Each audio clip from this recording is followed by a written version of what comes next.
안녕하세요. 예. 오늘이 학기론 세 번째 시간이죠. 1주차, 2주차 뭐 한지 기억나세요? 기억 안 나시고요. 정상적이에요. 1주차 내용은 이제 부동산학의 총론에 대해서 약간 소개를 해드렸죠. 그래서 뭐 토지 용어가 어쩌고 저쩌고 그리고 이제 부동산 개념이 어쩌고 저쩌고 이렇게 이제 논합니다. 어제 학원에서 그러시더라고. 부동산 개념이 1번으로 나왔는데 굉장히 쉽게 나왔거든요. 근데 틀렸다 하더라고. 1번에 징크스가 있는 것 같아요. 그래서 쉽게 나온 부분은 이제 꼭 맞춰야 되는데 그렇게 이제 연결이 됩니다. 그리고 2주차 때는 부동산 경제론 해가지고 수요 공급에 대해서 약간 소개했었죠. 수요와 공급의 개념은 동일하고요. 그래서 수요의 성격이 개념을 통해서 유량, 구매하고자 공급도 마찬가지 생산하고자 그래서 사전적 개념. 그리고 구매력을 갖추는 수요 무슨 수요? 유효 수요. 생산력을 갖춘 공급, 유효 공급. 똑같아요. 그리고 우리가 이제 수요 법칙, 공급 법칙. 그리고 이제 수요 곡선 이렇게 그렸죠. 우하향, 공급 곡선 어떻게? 우상향. 그리고 중요한 수요량의 변화와 수요의 변화. 공급량의 변화와 공급의 변화. 수요량의 변화는 곡선상의 점의 이동. 그렇죠? 그 가격의 변해서 수요의 변화는 곡선 자체의 이동. 가격 이외 요소가 변해가지고 공급의 경우도 마찬가지고 그리고 공급의 변화, 수요의 변화를 일으키는 그 요인, 대체재, 보완재 기억나시죠? 공급의 변화도 마찬가지로 이제 설정이 돼 있었어요. 그리고 그 수요와 공급이 합쳐지면은 그 교차점이 생기죠. 교차점 우리가 뭐라 그런다? 균형.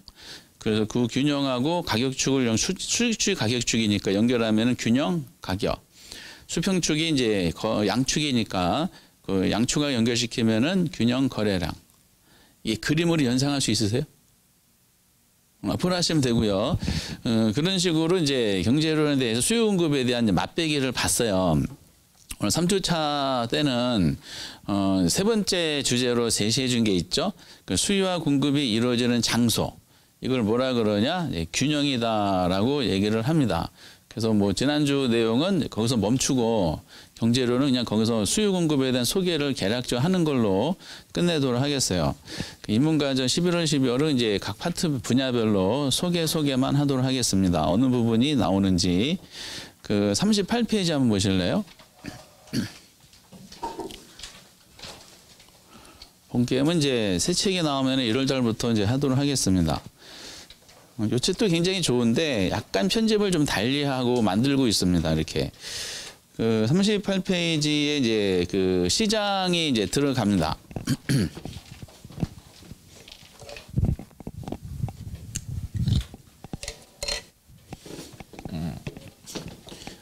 산업인력관리공단에서는 요 부동산 시장론 이렇게 돼 있어요. 굉장히 이제 범위가 넓어요. 그래서 어떤 그 출제 중개사 성격에 안 맞는 내용이 그 출제는 안 되기 때문에 구체적인 그 출제 그 범위를 이제 주어졌죠. 한 5문제 정도가 출제되는 것 같은데 평균적으로 이제 플러스 마이너스 이제 한 문제 정도 차이가 있을 겁니다. 기본적으로 이제 부동산 시장이기 때문에 아주 중요한 부동산 시장이 도대체 일반 시장과 어떤 차이가 있는지 이 특성에 대한 논리죠. 되게 중요하죠, 이거. 보통 2년에 한 번씩 출제되는 그 데이터가 보여요, 통계가. 그래서 작년에 32회 때 시장의 특성이 안 나왔죠. 그리고 31회 때 나왔고요. 31회 나오고 30회 때 안 나오고 30회 안 나오고 31회 나오고 32회 안 나오고 올해 33회죠. 그럼 예측할 때 나온다고 예측해야 돼요? 안 나온다고 예측해야 돼? 나온다고 예측을 해야죠. 과거에 이제 빅데이터는 앞으로 미래를 이제 그 추세를 파악할 수 있는 좋은 자료가 되니까 나왔죠. 나왔는데 이제 실수하신 분이 또 계시더라고. 뭐 나올지 다 아는데 실수하셔? 뭐 이런 논리입니다. 시장의 특성. 그래도 뭐 34회 때는 이제 올해 나왔으니까 출제 가능성이 좀 떨어지긴 하지만은 뭐 내용도 어렵지 않고, 그리고 이 시장의 특성이 나중에 부동산 정책하고도 연결이 되기 때문에 기본적으로 알고 계셔야 될 시장의 주제 중에 중요한 포인트죠. 시장의 특성. 그리고 이제 두 번째가 효율적 시장. 그 작년 32회 때는요, 이 효율적 시장론이라 그래서 얘가 단독으로 나왔어요. 드물게 단독으로 나오는 경우인데, 이거는 단독 나오는 거 한 4년, 5년 만에 한 번씩 되는 것 같아요. 그런데 시장의 이제 효율적 시장론은 두 가지가 있어요. 그 계산이 나오는 게가 있고 지문이 나오는 경우가 있어요. 근데 작년에 지문으로 단독 나왔기 때문에 보통 그 시장의 특성하고 효율적 시장론이 같이 묶어서 많이 나와요. 우리 예상대로 같이 묶었죠. 시장 특성이 4개고 효율적 시장과 관계들이 하나씩 해서 하나의 지문 나왔는데, 올해 여기서 계산 문제가 하나 나왔습니다. 정보가치라고 해서. 근데 그 정보가치 여기서 계산 문제 나온 걸 보니까 몇 년 전이더라? 4년 전에 계산 문제 나온 게 있거든요. 와, 똑같아. 똑같아. 그 쌍둥이인 줄 알았어요. 그 보면서, 프린트된 거 보면서 뭐만 다를까? 데이터만 다르 데이터. 우리 책에 그 효율적 시장 하면 그 계산 문제 예제가 있거든요. 그 예제랑 똑같이 나왔어요. 이렇게. 그 똑같이 나왔는데도 안 풀어. 근데 주택 시장 중에서 많이 안 나오는 이제 주택 여가 현상이라고 있는데, 이게 아주 드물게 나와요. 예를 들어서 20회부터 29회까지, 그러니까 20회 때는 딱 2개가 나왔어요. 근데 드문 케이스로 30회랑 31회 여가 현상이 연타로 나왔어. 이거 연타로 나온 사례는 역사상 처음이었어요. 그럼 당연히 32회 때는 당연히 안 나올 걸로 예측이 됐고, 33회 때도 올해도 안 나왔죠. 34회 때도 가능성 50% 미만입니다. 그만큼 그렇게 흔하지 않는데, 그 이유는 나중에 여가현상 내용을 공부하시다 보면은, 야, 출제할 게 별로 없구나 해가지고 한 번, 두 번 나오면은 이제 지문이 바닥 나와서 잘 안 되는 것 같습니다. 그래도 2년 나오고 2년 쉬었으니까 약간 게이지가 높아지겠죠. 출제 게이지가. 요 파트가 한 문제에서 한 2문제 정도가 나와요. 근데 올해 2문제가 나왔죠. 작년에는 하나가 나왔었고. 그런데 시장론은 처음에 공부하신 분들이 싫어하는데, 시장론에 대해서 연료공단 제시된 후반부 내용 때문에 그래요. 여기서 이제 외국인들이 많이 나와. 그래서 무슨 학자가 무슨 이론을 이제 주장했는데, 그 이론에 대한 내용이 뭐냐? 학창시에 공부하셨던 그런 것처럼 생각하시면 돼요. 그중에 지대론. 시장론의 이제 3대 주제 중에 하나가 이거죠. 지대론 엄청 중요하죠. 근데 점점 쉬워지고 있어요. 지대론이 되게 학교에서는 학생들이 어렵게 공부하는 파트예요. 그런데 그걸 그대로 내면 못 풀기 때문에 중개사 시험 성격에 맞춰서 내는 과정 중에 점점 쉬워지고 있습니다. 그러니까 낼 거 다 냈어요. 지대론이 사실상 공식적인 시험법에 포함되기 시작한 것은 19회부터이기 때문에 그 한 10년 정도 내면서 이제 그 지문이 바닥난 걸로 봅니다. 그래서 지대론에 대해서 그럼 어떻게 이제 해결을 하냐? 보통 출제된 걸 쭉 보면은 그 어떤 주제가 있어요. 어떤 이론이 있는데 그 이론에 대한 내용을 더 심화시키는 내용은 아니더라고. 그러면 이제 지대론에 그럼 어떻게 이제 차별화시키면, 지대론의 그 학자들이 제시한 지대론의 이론이 있을 거 아니에요. 지대 이론. 그거를 옆으로 수평적으로 확장시키는 형식으로 문제가 진화돼요. 확장시킨다는 것은 예를 들어서 그동안은 뭐 3명만 공부했는데 어느 회차에 갑자기 1명이 더 등장하고, 또 좀 지나면은 또 1명이 더 등장하고, 이런 식으로 합니다. 그래서 기본적으로 오지선다니까 5명을 세트를 해주셔야 돼요. 그럼 학창시절에 혹시 기억나시는 분, 리카도라는 사람 들어본 적 있으세요? 오, 튜넨. 오, 여기 젊으신 것 같은데. 마르크스. 그거 들어보셨고, 그 알론조. 이거 들어보시면 이거 많지 않는데? 마샬. 공부하셨네. 마샬을 미용실로 많이 알고 계시더라고요. 그래서 이제 그렇게 점점 그 동안에는 이제 옛날에는 15회 이전까지는 리카도 튜네 마르크스라고 그래서 농경제 지대론에 대한 내용을 가지고 그냥 아주 그러니까 1회부터 14회까지 기출문제 역사를 보잖아요. 지대론이 한 2문제가 나와 있나 아마 그럴 거야. 그러니까 매우 드물어요. 그런데 이제 15회 때 뭐 역사적인 사건에서 한 번 나오고 문제가 생겨 19회 때 공식화 시켰죠. 이게 지들은.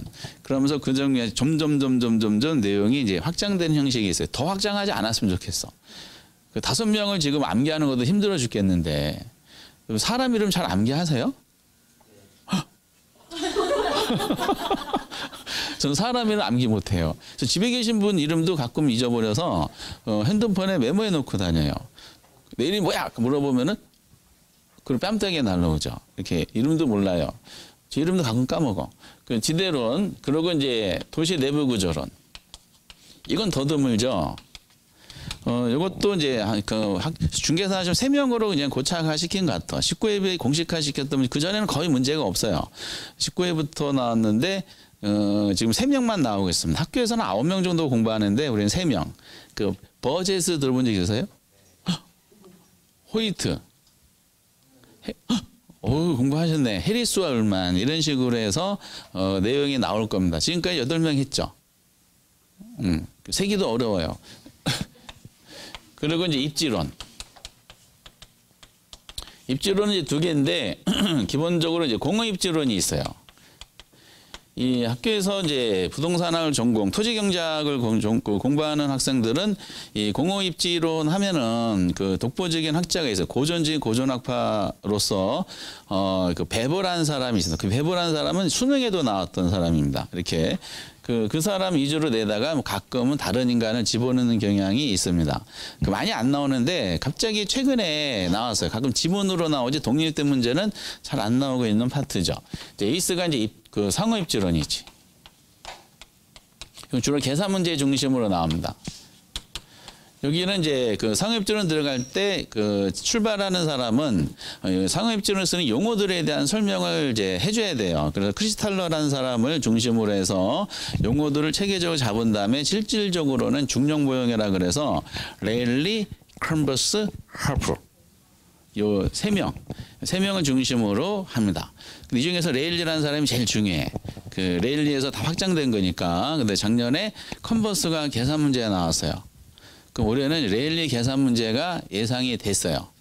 나왔을까 안 나왔을까?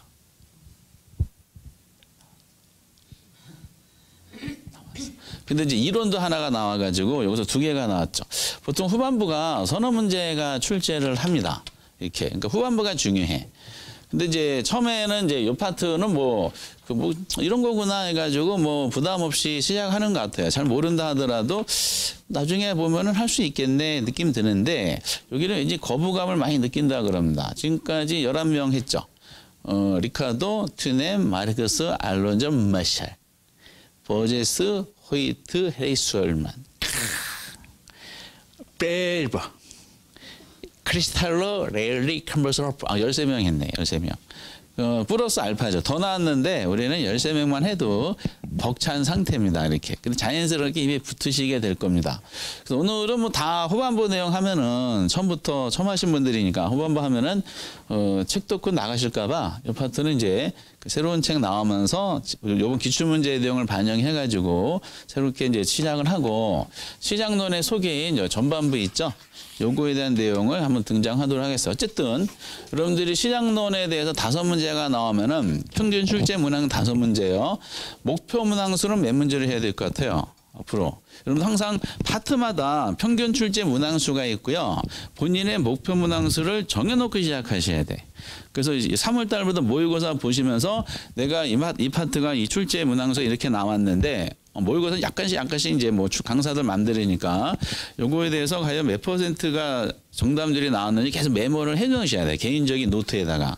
목표치 달성했는지 그렇지 못했는지 그리고 이제 전력적으로 집중 투자할 분야가 있어 나중에 그 파트는 점점 정답률이 그러니까 승률이 점점 높아지는 과정을 이제 여러분들이 통계로 계속해서 자가 테스트를 해주실 필요가 있어요.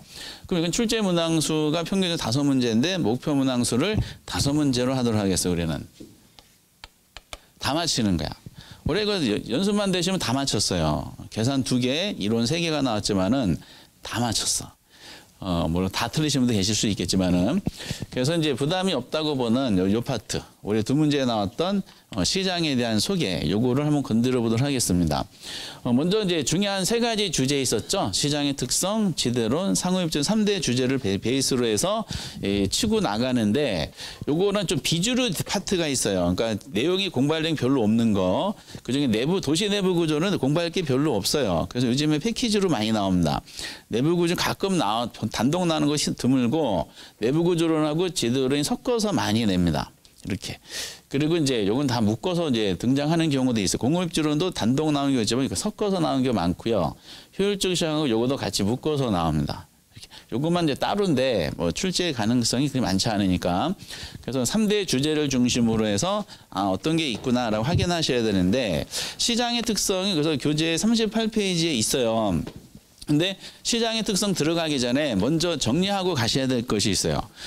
부동산 시장은 완전 경쟁 시장일까요? 불안전 경쟁 시장일까? 불안전 경쟁 시장이야. 그런데 부동산 시장만 불안전 경쟁 시장이 아니에요. 노동 시장, 뭐 수출입 시장, 농산물 시장, 채권 시장, 주식 시장, 현존하는 모든 시장이 있죠. 모든 시장이 다 불안전 시장입니다. 완전 경쟁 시장은 이론소에만 존재하는 시장이에요. 오케이? 그렇게. 다만 경제학에서는요, 그 완전 경쟁 시장이 굉장히 중요합니다. 앞에서 우리가 수요 법칙, 공급 법칙 이런 거 공부하셨죠? 그 수요 이론과 공급 이론에 나오는 모든 내용들이 완전 경쟁 시장을 가정하고 만든 모델들이야. 그러니까 수요 법칙과 공급 법칙이 현실적으로는 잘 적용이 안 돼요. 그것은 왜 그 이론은 완전을 가정한 모델이고 현실은 다 불안전 시장이기 때문에 그래요.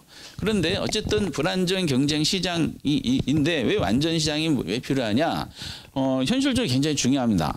왜냐하면은 A 시장도 불안전 시장이고 B 시장도 불안전 시장이에요. 다만 이 시장들이 불안전성의 정도가 달라요. A 시장이 B 시장보다 더 불안전하다라고 평가할 수 있거든요.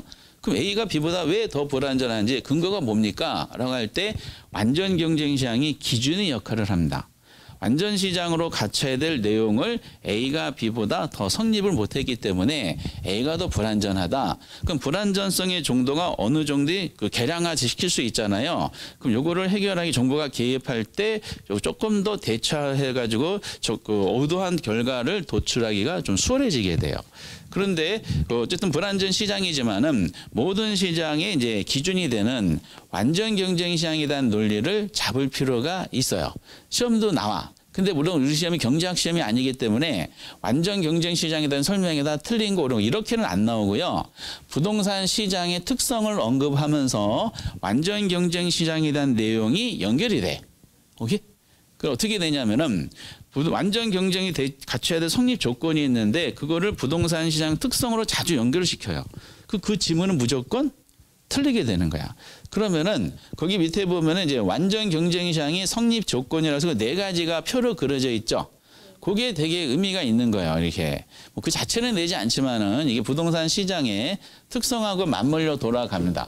그리고 이게 나중에 꼭 기억하셔야 돼요. 완전 경쟁 시장은 저기에서도 나오죠. 부동산 정책론에서도 이게 또 연결이 돼요. 완전 경쟁 시장은 그 완전 경쟁 시장만 시장 실패 있죠. 시장 실패가 나타나지 않아요. 완전 경쟁 시장만. 그러면은 시장 실패가 나타나는 것은 왜 나타난다고 해야 돼? 전체적으로 나오면. 완전 경쟁 시장은 시장 실패가 나타나지 않는다 그랬어. 이론적으로. 그러면은 왜 현실적으로 모든 시장 다 시장 실패가 나타날까? 불안전 경쟁 시장이기 때문에 그렇습니다. 거꾸로 생각하시면 돼. 그럼 이제 시장 실패가 뭔지, 그 완전 시장이 하는 역할이 뭐냐? 먼저 자원을 효율적으로 배분을 해줘요. 많은 기능 중에. 그리고 균형가, 적정 균형가를 창조해줘요. 그럼 시장 실패가 나타났다는 말은 무슨 뜻일까? 자원 배분에 왜곡이 발생했다는 뜻이고 그 가격에 왜곡이 나타났다는 뜻이야. 근데 완전 경쟁 시장은 이제 그런 일이 나타나지 않으니까 부동산 시장에서는 자원 배분의 왜곡과 가격이 왜곡되는 현상이 나타납니다. 이게 이제 계속 반복이 될 거예요. 그러면서 완전 시장의 가치와 성립적 꼭 기억하셔야 돼요. 첫 번째 조건이 뭐냐? 우리가 이제 시장이라는 것은 수요와 공급이 이루어지는 추상적인 장소 이렇게 정의를 내려요. 수요와 공급 이게 시장입니다. 그럼 참여자가 있겠지. 거기 적혀져 있는 것처럼 완전 시장에서는 다수의 수요자와 다수의 공급자가 존재할 것 이렇게 돼요. 그러니까 완전 시장에서는 수요자도 다수고요. 공급자도 다수야. 둘 다 다수야. 그러면은 우리가 시장에서 가격이 있죠. 가격을 협상할 때 주도권 갖는 거 있어요. 가격 지배력은 소수가 지배할까요? 아니면 다수가 지배할까? 가격 협상할 때 주도권 갖는 거는 소수가 지배할까요? 다수가 지배할까?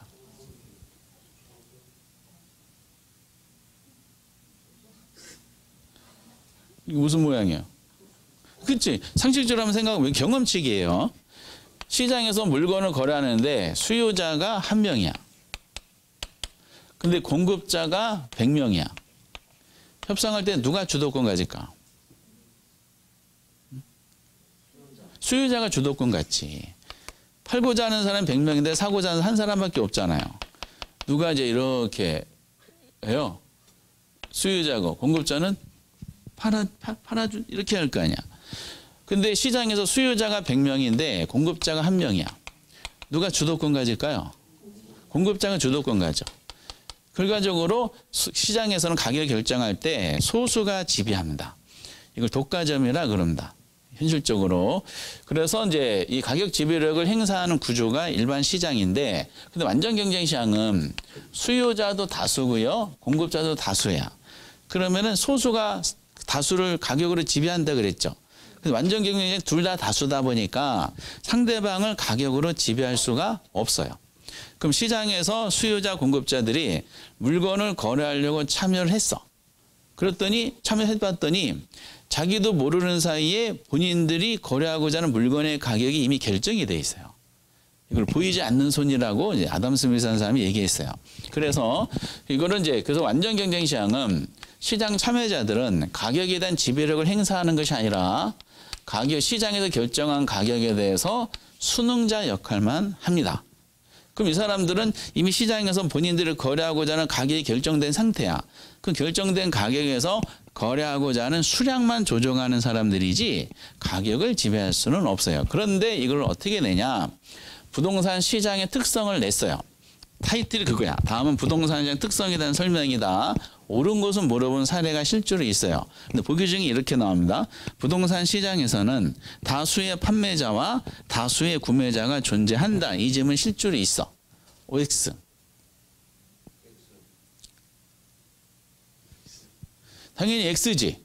부동산이 다수의 판매자와 다수의 구매자가 존재하면 부동산 시장은 무슨 시장 돼버려요? 완전 시장 돼버리잖아. 아까 우리 결론을 이미 내려놓고 시작했죠. 현존하는 모든 시장은 완전 경쟁 시장이 존재하지 않는다. 다 불완전 시장이다. 정도의 차이만 있을 뿐이야. 그런데 부동산 시장에 요거를 연결시켰던 그 지문은 X였었어요. 부동산 시장은 이제 소수입니다. 다 소수. 그리고 두 번째. 이 두 사람이 거래하고자 하는 상품이 있죠. 상품. 상품이 어떤 관계에 있느냐. 상품이 동질성을 가지게 돼요.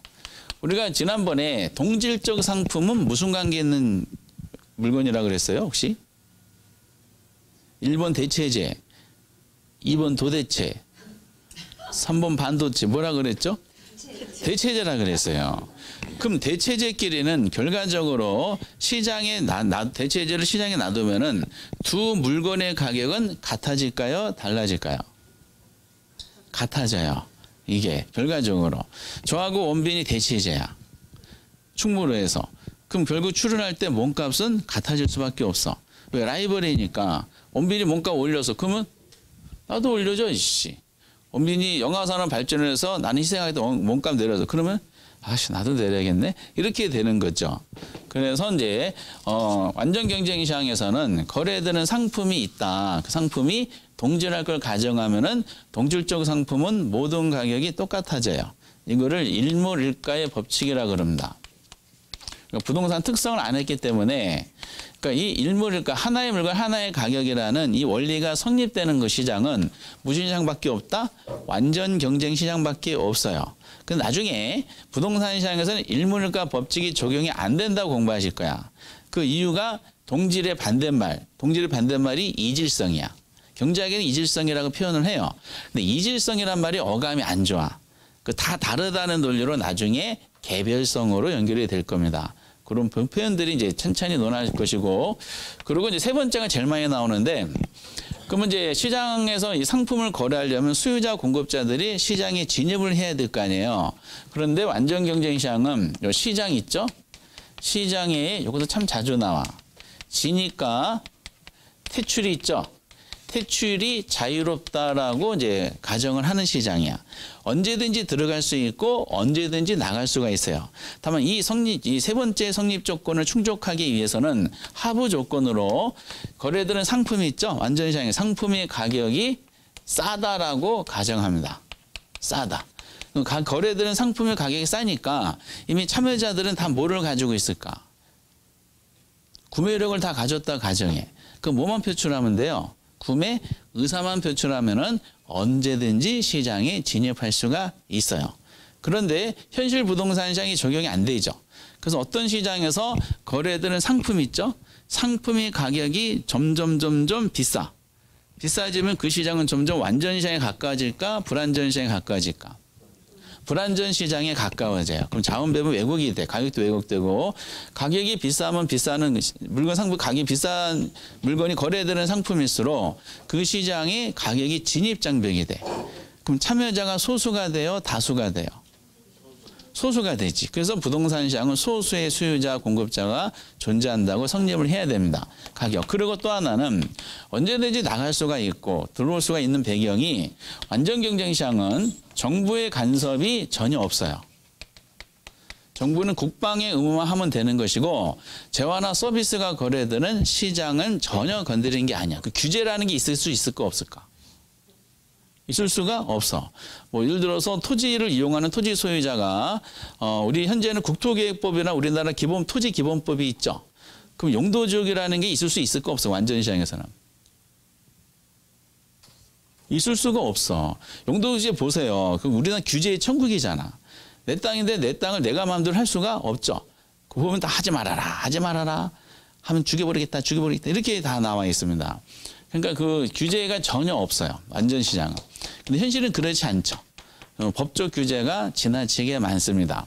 그리고 완전 경쟁 시장의 네 번째 조건은 나중에 효율적 시장하고 연결이 되는데, 완전 시장에 참여하는 사람들이 가지고 있는 정보가 똑같아. 지금 무슨 뜻이냐? 모든 정보는 공개가 돼요. 모든 정보 공개되고 그 모든 정보를 다 공유하게 돼요. 그럼 완전 경쟁 시장 우수한 정보라는 게 있을 수 있을까 없을까? 없어요. 완전 경쟁에서 뭐가 발생하지 않느냐? 정보 비용 자체가 존재하지 않습니다. 이런 논리야. 그럼 정보 비용 자체가 존재한다는 것은 벌써 그 시장은 무슨 시장이 돼요?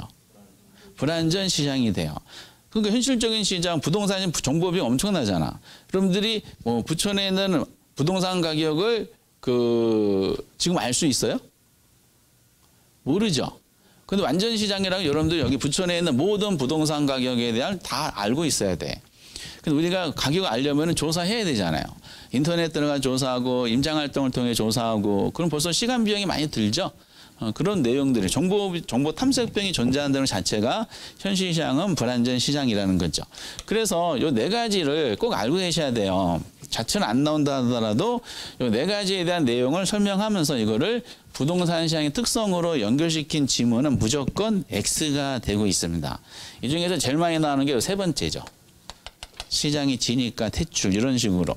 그럼 완전 시장이 되려면 이 네 가지 성립 조건을 모두 다 충족해야 돼. 이 중에서 하나라도 부족하면은 그 시장은 불완전 시장이고, 충족하지 못한 정도가 심하면 심할수록 그 시장의 불완전성의 정도는 더 커지더라라고 합니다. 이걸 통해서 부동산 시장은 불완전 시장이구나라고 결론을 이미 내린 상태야. 그럼 숙명적으로 부동산 시장에서는 무슨 현상이 발생할까? 시장 실패가 발생해요.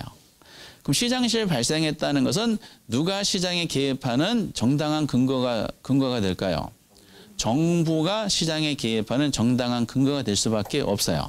그래서 나중에 시장론 끝나면 다음 주제로 그래서 시장 실패를 수정하기 위한 정부의 개입이라는 정책론이라는 테마가 여기 붙을 수밖에 없게 됩니다. 그래서 시장 실패는 계속 논할 것이고요. 그러면 불안전 시장이라고 결론을 내린 이 부동산 시장의 특성이 뭐냐? 이걸 공부하시고 올해 기출문제 한번 풀어보시기 바랍니다. 시장의 특성. 너무 많이 나오다 보니까 이제 더 이상 낼 지문이 없어요. 올해 나왔던 5개 지문 보면은 옛날 기출문제랑 똑같아. 지문들이. 흩어진 거를 조합만 다시 했을 뿐입니다. 그럼 결국 그 부동산 시장 실패가 나타나니까 계속 반복적으로 나오겠지만은 가격이 왜곡이 돼. 그리고 자원 배분도 왜곡된 현상이 나타나는데 이거를 어떻게 연결시키느냐 그 단어 하나하나를 보셔야 돼. 그러니까 말장난이 심합니다. 잘 그 글자 하나 바꿔서 논하니까 그 전통적인 시각 그래서 오른쪽에 39페이지에 시장의 특성이라는 타이틀은 별표를 다 쳐주셔야 됩니다. 어차피 책이 조금 수정이 될 테니까 그 정도. 그러면서 거기 이제 순서대로 대치가 목차가 나와 있는데. 요게 이제 가장 언급을 많이 하죠. 시장의 국지. 벌써 무슨 뜻이야? 국지성이라는 것은. 부동산 시장이 지역마다 같다는, 지역별로 동일하다는 현상이에요. 지역별로 상이하다는 뜻이야. 그렇죠. 상이 다르다는 뜻이지. 이 국지란 말은 뭐예요? 지역에 국한돼서 부동산 시장이 형성이 되더라라는 논리잖아요. 지역별로 달라요. 그럼 이론적 근거는 관련 부동산 특성으로 보통 부동성을 들긴 해요.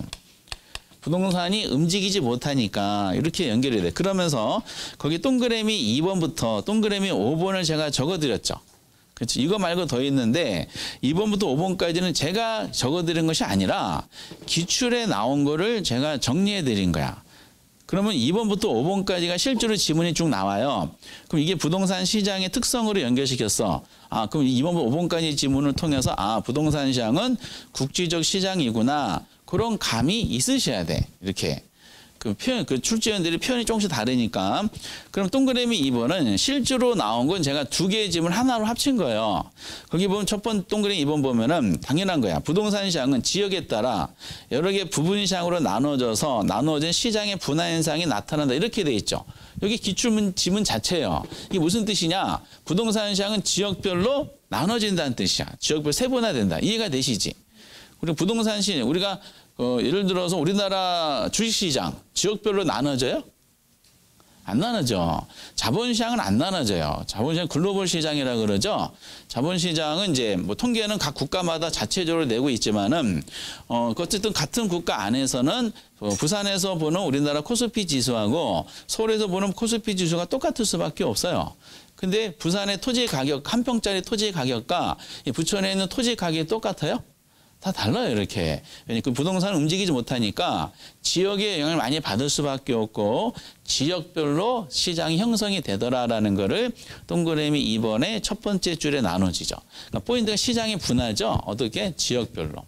그러므로 연결되는 그러므로 밑에 두 번째 줄의 후반부도 별도로 나온 거야. 같은 내용이야. 그렇기 때문에 유사한 부동산이라 하더라도 지역별로 같은 가격이 형성돼요, 다른 가격이 형성돼요.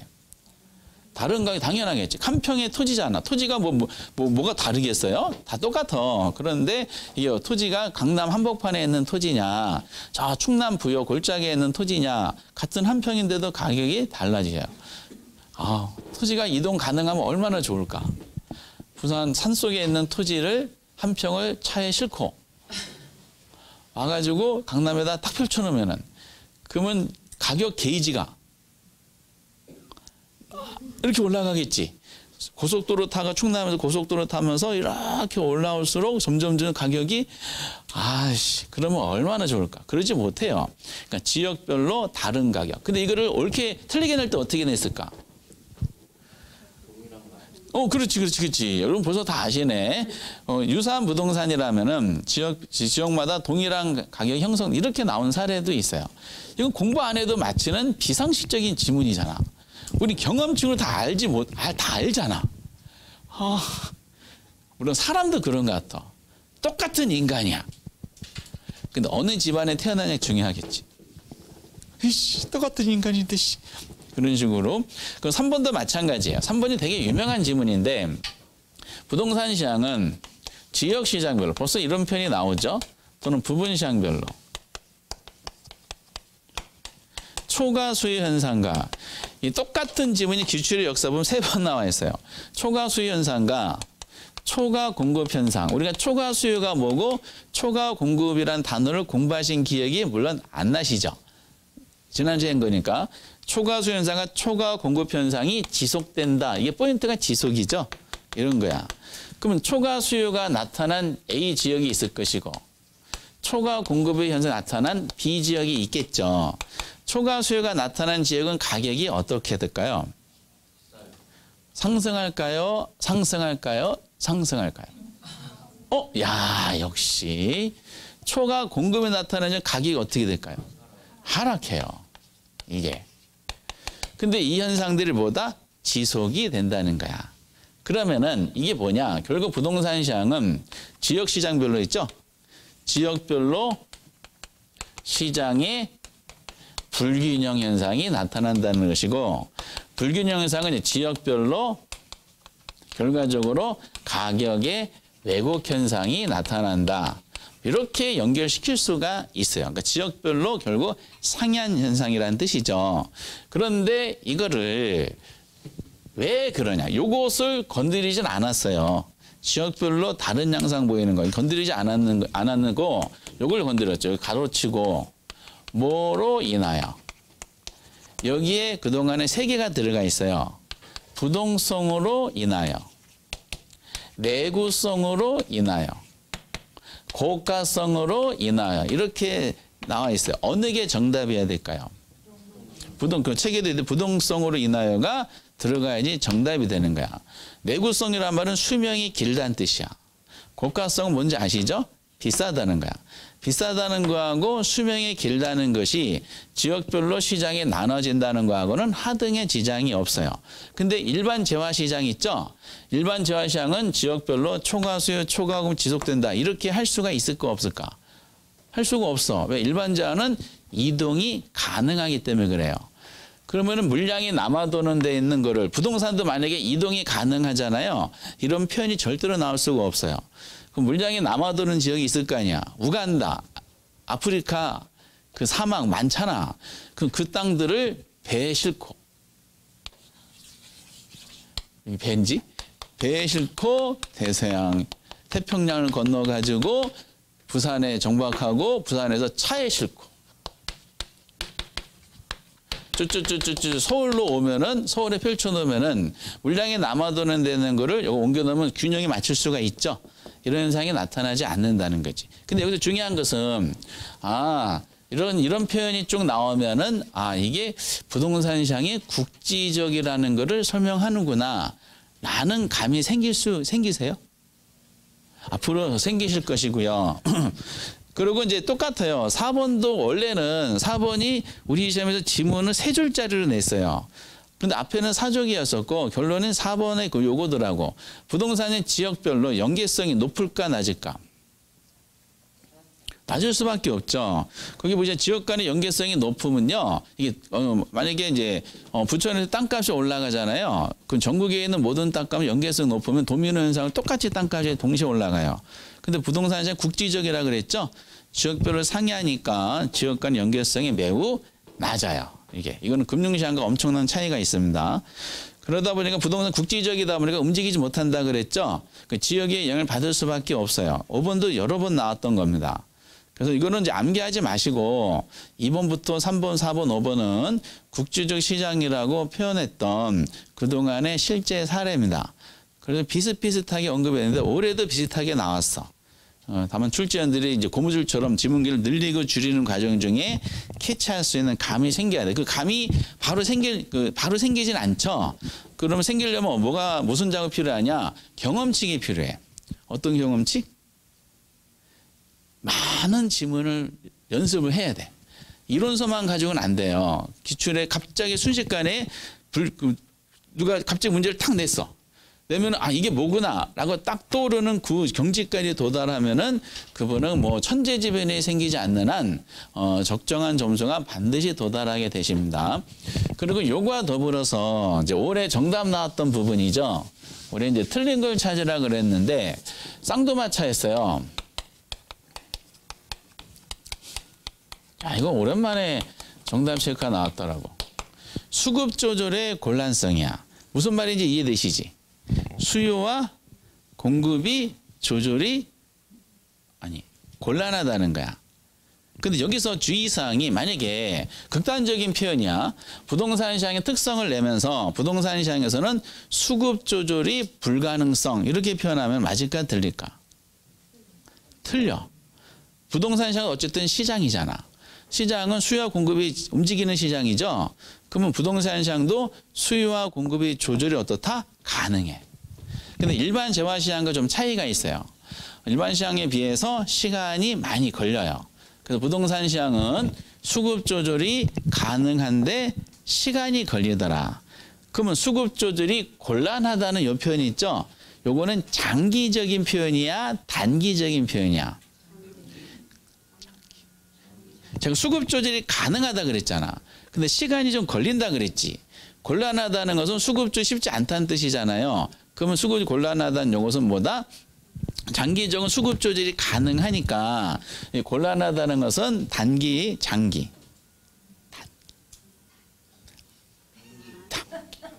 장기적 수급 조절이 가능하니까. 그래서 그 유명한 지문이 등장하잖아. 동그라미 2번 있죠? 2번 내용을 이제 별표를 쳐야 되죠. 2번 내용. 1번은 그냥 구색을 맞추는 실제 시험 지문이었었고 결과적으로 해석이 이거죠. 어차피 부동산 시장은 가격이 왜곡되는 시장 실패가 나타난다 그랬어요. 근데 국지적 시장에서는 뭐다? 지역별로 가격의 왜곡이야. 오케이? 근데 여기서는 시간 개념으로 가격의 왜곡 현상이 나타나는 거야. 근데 올해 이걸 틀리게 냈어. 어떻게 여러분들이 틀리게 했을까? 이걸 장기로 낸 거야, 장기. 근데 이게 한 10번 이상 나온 지문이거든요, 그동안에. 10번 이상 나온 지문 중에 장기라고 바꿔서 낸 사례가 딱 역사상 한 번 있는데 그것이 올해 또 나온 거야. 반가웠을까? 저는 반가웠을까? 반가웠어. 역사는 돌고 도는 거예요. 과거에 이제 10여 년 전에 나왔던 지문을 까먹었겠지 해서 그걸 또 내더라고. 우리는 안 까먹고 있었어.